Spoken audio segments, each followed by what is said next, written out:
निराकार मोकार मूलं तुरीयं गिरा ज्ञान गोतीतमीशं गिरीशं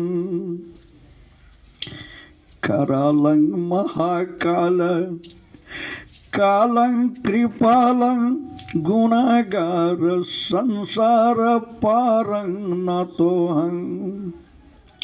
साथ संगत जी प्रेम और सत्कार से बोलिए। बोल सतगुरु माता सुदीक्षा सविंदर हरदेव जी महाराज की जय। साथ संगत जी अभी कभी 1.5 घंटा से सभी आदमी अपनी अपनी भाव में अपने अपने विचार से अपनी अपनी रागतान से, कोई कविता से, कोई पद से, कोई गद से इस पार्वण निरंकार के चरित्र को गा रहे थे। साथ संगत जी किसी ने कहा था कि चरित्र गाने से क्या होता है, जिस तो महात्मा बड़ी अच्छे से बताए थे। तो बोलते हैं कि जब ये तो जरूर है, जब चरित्र को गाते हैं तो मन में शांति आ जाती है, कुविचार मन से निकल जाते हैं, अच्छी विचार आ जाती है। तो किसी ने कहा तुलसीदास जी को, बाबा यह तो सही है कि जितने भी हमारे कुविचार है, जितने भी हमारे अवगुण है, उस क्षण के लिए मिट जाते हैं, मन में शांति आ जाती है। और क्या होते हैं? तुलसीदास जी कहते हैं और बहुत कुछ होते हैं। संसार में कितनी भी धन कमा ले, कितनी भी कुछ कर ले, कितनी भी पद पा ले, कुछ पा ले, लेकिन मोक्ष नहीं मिल सकता है। लेकिन तुलसीदास जी स्पष्ट सर्टिफिकेट के साथ लिखा है रामायण में, अगर जो इस पार्वण निरंकार के चरित्र को गाएंगे, तुलसीदास जी लिखे हैं, यह चरित्र जगावहि हरि पद पावहि तेन परहि भवकूपा। इस चरित्र को जो भी गाया है वो उस पद को पा गए हैं। कबीरदास उस पद को पा गए, गोस्वामी तुलसीदास जी, तुकाराम, जितने भी बड़े बड़े संत महात्मा इस चरित्र को गाए हैं, उसको वो पद मिला है। कौन पद? या चरित्र जगावहि हरि पद पावहि। मीराबाई जितने बड़े थे जो चित्र को गा दिए, तो ये चित्र गाने से होता है। साथ संगत जी ये तो बड़ी सस्ता सुनने में लगता है, लेकिन बड़ी कठिन है। इसमें जो है, अगर इस मान लीजिए आजकल के युग में कोई भी आदमी बहुत धनी हो गया है, अभी की टेक्नोलॉजी है, मान लीजिए कोई आदमी का कहीं घर है और बगल में जो है कलेक्टर का घर बन गया, कोई वर्क ऑफिस हो गया, तो उसका भी स्वाभाविक जो है वहाँ जो है धनीमानी हो जाते हैं। लेकिन इस पद में वही भी आएंगे जो पिछले जन्म अच्छे कर्तव्य किए थे, उसी को ये जो है हरि भक्ति सुहाएगी। भक्ति इतनी सस्ता नहीं कि सबको समझ में आ जाएगा। कोई काम कीजिए तो वहाँ जो है देखिए आपको हर चीज़ में वहाँ भीड़ लग जाता है। लेकिन सत्संग के बारे में जब हो कोई बात होता है तो बोले कि मुखी महात्मा हमको टेलीफोन आज नहीं किए है, उसके इंतजारों बैठे रहते हैं। अब मुखी महात्मा को तो संसार बहुत कुछ देखना है, उसके इंतजार आज तो नहीं किए है, कल नहीं किए। कहने का भाव जो है, इस पद पर आने के लिए तुलसीदास जी बोल कहते हैं, सब कर फल हरि भक्ति सुहाई। पिछले जन्म में जो भी अच्छे कर्म किए थे, तब जाकर के ये जो है भक्ति सुहाता है, ये तो भक्ति नहीं सुहाती है। साथ संगत जी आप सभी जानते हैं कि ये सत्संग आज नहीं, जब से धरती है तब से चल रहा है। अगर सत्संग नहीं चले, आजकल आप देखिएगा कोई भी जो है खल पुआल के आपको ढेरी लगा दीजिए, कुछ देर का बाद देखिए उससे धुआं निकलना शुरू हो जाता है। आप सभी जानते हैं कि जंगल में जितने लकड़ी है, वो लकड़ी किसी आंधी तूफान में दब जाते हैं, कुछ दिन के बाद जो है काला हो जाता है, उससे कोयला हो जाता है। जब लकड़ी कोयला हो सकता है, उससे धुआं निकल सकता है, तो इस धरती जो है इससे भी आग निकल जाएगा। लेकिन बचा क्यों है? एक संत की कृपा से। जो संत नहीं होते जगत में जल मरता संसार। सब दिन से सत्संग हो रहा है और संत की महिमा से टिका हुआ है। साथ संगत जी आज से नहीं, जब से युग है तब से प्रयागराज में सब दिन से संत महात्मा का सत्संग होता रहता है। कहते हैं माघ मकर गत, आज से नहीं, जुग जुगांतर से माघ महीना में मकर गत रवि जब होई तीरथ पति आप सब कोई। जुग जुगांतर से जब माघ महीना में सूर्य और मकर एक साथ मिल जाते हैं, उस समय में प्रयागराज में 1 महीना का मेला लगता है। देव दनुज किन्नर नरसैनी सादर मंजन करहि त्रिवाणी। जितने भी देवी देवता किन्नर सभी जो माघ महीना में आकर के वहां जो है त्रिवेणी में मंजन करते हैं और बड़े आनंद से जो है वहां रहते हैं। पूजा ही माधव पद जल जाता परसी अच्छा बट हर सही गाता। वहां अच्छा बट है जो कभी भी उसका क्षय नहीं हुआ है। जुग जुगांतर से वो अच्छा बट अभी तक है और अच्छा बट को परस करके छू करके सभी जो है आनंद मांगा था। आज से नहीं, सब दिन से है ये। उसी समय एक राजा परिवार के लोग वहां आए हुए थे और अपना जो शिविर लगा दिए थे और शिविर में लगा करके अपना जो शिकार करते थे, वहां जो है सत्संग भी चलता था। रानी जो थी वो देखता है कि माघ मकर के जितने भी संत महात्मा है बड़े झूम झूम करके बड़ी आनंद से सभी जो है वहां जो है कीर्तन भजन कर रहा है, भगवान की बात हो रही है। 1 महीना का माघ मेला लगा हुआ है और जितने भी संत महात्मा जाते खुशी की ठिकान नहीं है। खिड़की से झांक करके देखते हैं और संत महात्मा को देख करके बड़ा गदगद हो गया। जब राजा आए तो रानी हाथ जोड़ करके कहते हैं राजा को, राजन एक विनती करूं? बोले बोलिए। बोलती हाँ माघ मेला इतना अच्छा लगा हुआ है। हाँ ठीक है। और जितने संत महात्मा है कितनी अच्छी प्रवचन हो रहा है उसको, जिसका वर्णन सुन करके मन मुग्ध हो गया है। हाँ सही है, अगर आज्ञा हो तो मैं भी जाकर के वहां बैठ करके सुनूं। राजा को बड़ा गुस्सा आया। बोले तुमको ये मर्यादा नहीं, हम राजा के घराने के हैं, अगर वहां जाएगी मेरी नाक कट जाएगी। हम लोग थोड़े वहां जाकर के जाने वाले हैं। मान मर्यादा में जो उसको फटकार दिया, इतना फटकारा बड़ी दुख हुआ कि देखिए कितने संत महात्मा दूर दूर से आकर के वहां जा रहे हैं और इन लोग का अपना धर्म पर अपनी मान मर्यादा पर इतनी घमंड है कि उस आनंद को रहते हुए प्राप्त नहीं कर सकते हैं। क्या धिक्कार है जीवन को। वो रात होता है और वहीं जो है गंगा जी में जो बर्मलीन हो जाते हैं। इस कारण सब भक्ति से जो है रोक रहा है तो शरीर को रख कर क्या फायदा है। और जब ही भगवान के नाम लेकर वहाँ बर्मलीन हो जाते हैं उसका जन्म जो है समर जाति में हो जाता है और इसीलिए समर जाति में उसका जन्म होने के बाद उसका नाम सबरी रखा गया है। सबरी जब यहाँ जन्म लिए समर जाति में, रात दिन उसी पावन का झलक जो था लगा हुआ था। उसको संत महात्मा के वाणी, संत महात्मा के वचन से कान में आए थे, उसी से रोका था, अपनी कर दिए थे। हर बटी निरंकार की तरफ उसका जो है झुकाव था। कोई चीज मन नहीं लगता था। जिस फूल को देखते उसको निरंकार नजर आते थे, जहां देखते थे निरंकार नजर आते थे। बहुत दिन हो गया तो उसकी माँ बोलती है राजा से कि बेटी बहुत अब बड़ी हो गई है लेकिन फिर भी देखते इसको जो हर वक्त जो है गुनगुनाते रहते हैं, फूल के साथ खेलती रहती है, सब कुछ को देखता रहता है। राजा बोलते कोई बात नहीं, इसको हम शादी कर देते हैं, फिर माया में फंस जाएगा, इसका मन लग जाएगा, चिंता मत करो। वो जा करके उसका शादी की बात कर देती है और जितने भी जंगल में जानवर थे सबको ला करके वाहन देते कि भोज भात होगा। एक रोज उसकी माँ जो है उसको बाल को जो है बांध रही थी, उसको बना रही थी। तो बोलते हैं माँ एक बताइए इतने जानवर आज क्यों पिताजी बंधे हुए हैं? करके तुमको पता नहीं है? बोलते ना तुम्हारी शादी होने वाली है, उसी शादी में इनका भोज का आयोजन किया गया है। सबरी को बड़ा दुख हो गया। एक जन्म तो उसके बीत गया था, कुछ नहीं किसी को बोला। रात को होने दिया और रात को जाकर जितने भी जानवर बंधे हुए थे सब जानवर को खोल दिया। जानवर को बंधे हुए तो बहुत जो खोल लिया, मुक्ति पा गई। सभी जानवर दिल से बोला चलो आप हमको मुक्ति कर दिया, भगवान तुमको भी मुक्त कर देगा।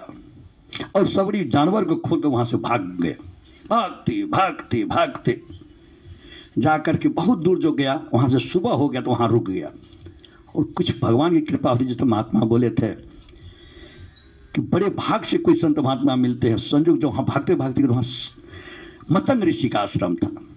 बगल में देखा संत महात्मा सत्संग हो रहे, एक जन्म उसका छूट गया और उसी बगल में किनारे में झाड़ी में रह गया वो।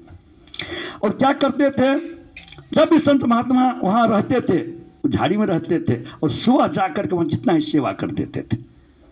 क्योंकि समर जाति का था, पहले जो छोटी जाति को अधिकार नहीं था कि भक्त पद को प्राप्ति कर सके, कुछ नियम था सबका।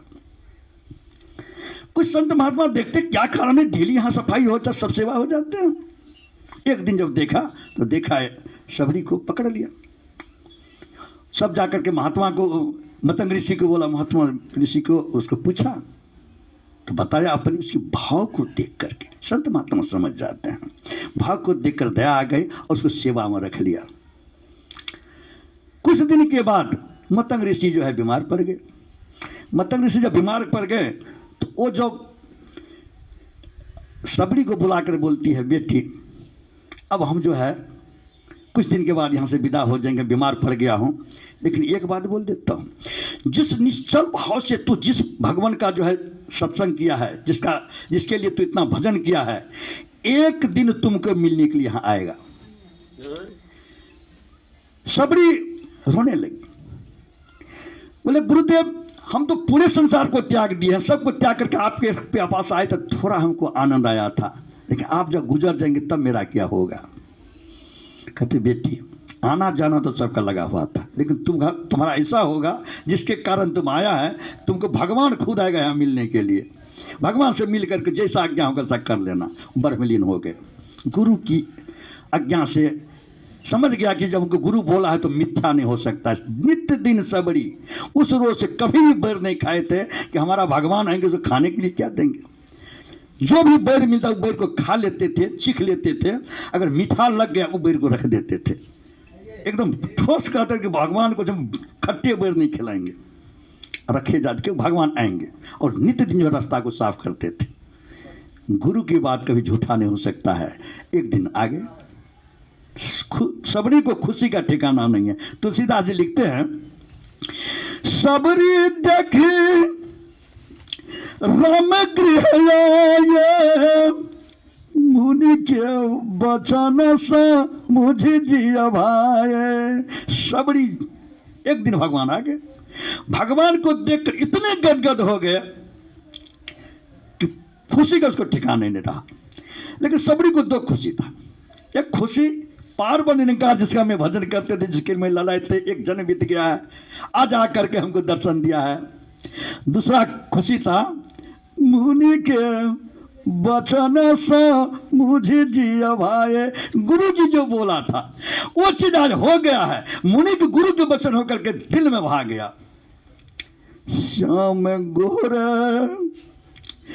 सुंदर दो भाई, सबरी गई चरण लपटाई। सुंदर गोर दोनों भाई देख करके सबरी प्रफुल्लित हो गए, उसके चरण में लिपट गए। उसकी प्रेम भक्ति को देख करके भगवान जो है बड़ा असमंजस में पड़ गए। और भगवान धीरे से झुक करके सबरी को कहते हैं, माते मैं जंगल से आया हूं और हमको भूख लग गया है। सबरी चौंक गई, भूख मेरे पास?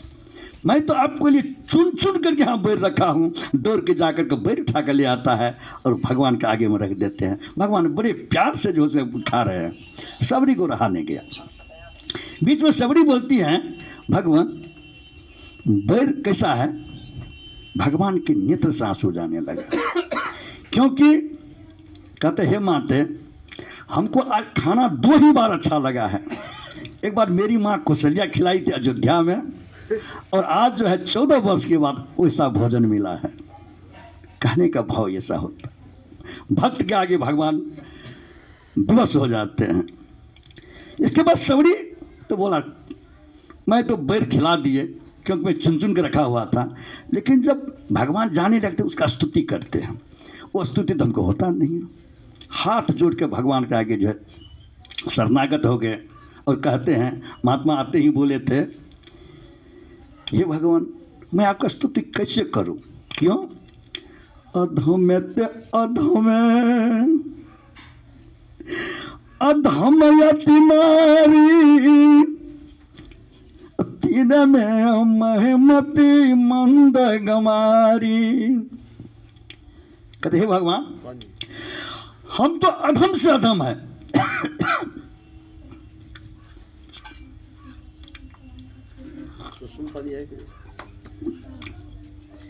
हम सब प्रकार से हीन हैं, आपका स्तुति कैसे करूं? भगवान कहते हैं, कह रघुपति सुनो भापन बाता मन हुए भगत करनाता। कहते हैं भामनी माता होता है सुंदर माता, और यहाँ सबरी विवाह हो गई थी भगवान की भक्ति करते, फिर भी भगवान कहते कह रघुपति सुनो भावनी माता, सुंदर माता। कहने का भाव ये है कितनी भी सुंदर हो, वेद पुराण में अगर भक्ति नहीं तो सुंदर नहीं कहा जाता है। सबरी जो है भक्ति से परिपूर्ण है, इसलिए कहते हैं कह रघुपति सुनो भावनी बाता मान हुए भगति करनाता। कहते हे माता हमको और जीव में, भगवान कहते मेरा और जीव में जो है एक ही चीज रिश्ता है, भक्ति से। जिसके पास भक्ति है वो मेरा प्रिय है। जाति पाति कुल धर्म बराई धन बोल परिजन गुण चतुराई। किसी के पास धन है, बल है, अच्छे कुल में पैदा लिए हैं, सब ठीक है, लेकिन भगतिहीन नर सोहाई कैसे बिन बारिद जल देख ही तई से। जिस तरह आकाश में बादल है उसमें पानी नहीं है तो रसहीन हो जाता है, ठीक उसी प्रकार से सब कुछ है, अगर भक्ति नहीं है तो रसहीन हो जाते हैं। कहने का भाव यह है कुछ भी क्यों न हो, अगर भक्ति है तो सब कुछ होता है। इसलिए बड़े कठिन से जो है, जहाँ तक भक्ति नहीं होगा तहाँ तक जीवन में जो है आप कुछ नहीं पाए, सब चीज पा गए हैं, कुछ नहीं पाए हैं। साथ संगत जी अभी सब आदमी जो है समागम में गए हुए थे, अब कहिए एक परिवार में लोग जो है आपको मतांतर हो जाता है, 1 करोड़ आदमी वहाँ जो है एक साथ, वहाँ नरेंद्र मोदी बैठे हुए हैं और बगल में जो है आपको जो है उसी का ड्राइवर बैठे हुए हैं, कहीं ऐसा नहीं देखा होगा। तो कहने का अर्थ भक्ति जहाँ रहती है वहीं सब कुछ सुख होता है। साथ संगत जी हमारे महात्मा जी अभी शादी में जो है वहाँ भी सत्संग रखे थे, हमको भी कार्ड भेजा था, लेकिन हमको आने में थोड़ा सा, हम तो जानवे के रांची में रहते हैं, आने में लेट हो गया है। तो कहने का भाव जो है जब भी कोई भी जग में संत महात्मा से आशीर्वाद दिलाते हैं तो उससे बड़ी चीज़ और कोई नहीं हो सकता है। और उसको जो है सब दिन से जो है उसके परिवार में ऐसे, अभी जो है आप जानते हैं कि जिस तरह महात्मा जी बहुत अच्छी बात बोले थे कि हमको जो है भक्ति देख करके कोई बोलते कि आपको काम नहीं है, ये नहीं सत्संग है जी। अभी आप देखते होंगे जिस तरह महात्मा बड़ी अच्छी बात बताए थे कि इसके जूते को कोई आंचल से साफ किया था। क्या वो आपसे कम पढ़े लिखे थे, वो आपसे कम जो है धनी मानी है, वो समझ गया कि कहाँ क्या रत्न छिपा हुआ है, सबसे बड़ी उसके पास भक्ति जगी हुई है। साथ संगत जी दास तो पूरे इंडिया में हर जगह भ्रमण किए हुए हैं, जितने बड़े बड़े अहंकारी है, जितने बड़े बड़े धन वाले हैं, उसके माता पिता देखिए जा करके अभी अनाथालय में पड़ा हुआ है, वृद्धाश्रम में पड़ा हुआ है।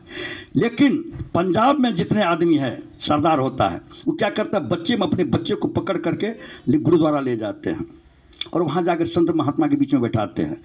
आज आप देखें किसी भी वृद्धाश्रम में सरदार नहीं है, कोई भी नहीं होता, क्यों बच्चे से वहाँ ले गए हैं। लेकिन हम लोग क्या करते हैं ये बात को नहीं समझ पाते हैं। सुख वहीं मिलेगा जो भक्ति को पा गया है। स्पष्ट वहाँ लिखा हुआ है, नो तो बाँझ भली बाद बियानी अगर वैसे जानवर भी बाल बच्चे पैदा कर देते हैं, लेकिन भक्ति है वहीं सुख मिल सकता है। कहने का भाव जो है, महात्मा जी भी उस रोज भी सत्संग रखे थे, हमको भी फोन किए थे लेकिन आ नहीं सके। तो आज महात्मा जी अपने 2 बार लगातार सत्संग रखा है, तो हम यही अरदास करेंगे सभी संत के तरफ से, हे दातार इस घर में इतना खुशियाँ भर दें, इतना खुशियाँ भर दें जो आपको जो सब दिन आपको याद करता रहेगा और आपका भक्ति करता रहेगा, और इन लोगों को सदा अचल सुहाग रहे। कब तक? सदा अचल यही बात तुम्हारा, जब लगी गंगा जमुना कर धारा। जहाँ तक गंगा जमुना बहते रहे तहाँ तक अचल हवात रहे और भक्ति में लगा रहे, और जहाँ भक्ति है वहीं सुख है। साथ संग जी समय का मर्यादा होता है, समय इजाजत नहीं दे रहा है, इसीलिए साथ संग प्रेम और सत्कार से बोलिए।